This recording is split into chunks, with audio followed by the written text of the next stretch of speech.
দাম্পত্য জীবন সুখময় করতে চাইলে 1 নম্বরে স্যাক্রিফাইস, 2 নম্বরে ঝগড়াকে আমরা কি বলে দিছি আজকে ভুলে গেছি, ঝগড়াকে কি বলবো নো। 3 নম্বর দাম্পত্য জীবন সুখময় করতে চাইলে দাম্পত্য জীবনের কোনো গোপন কথা কারোর সাথে শেয়ার করা যাবে না। এটা কবিরা কেউ না, এটাকে হারাম বলে ঘোষণা দিয়েছে কে? এটাকে বিষ্ণু বলেছেন আযমুল আমানা। স্বামী স্ত্রীর মধ্যে যে অন্তরঙ্গ মুহূর্ত কাটে, এই মুহূর্তগুলোর কথা কারোর সাথে শেয়ার করা যাবে? নীলফামারীর যুবক ভাইরা চিল্লায় বলে এগুলো শেয়ার করা যাবে?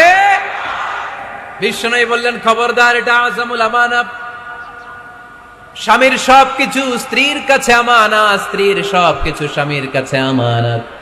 আবার বিষ্ণু বলেছেন যারা স্বামী স্ত্রীর গোপন দাম্পত্য জীবনের কথা অন্যের কাছে শেয়ার করে দেয় তারা হলো আশারুন নাস, পৃথিবীর মধ্যে সবচাইতে নিকৃষ্ট মানুষ।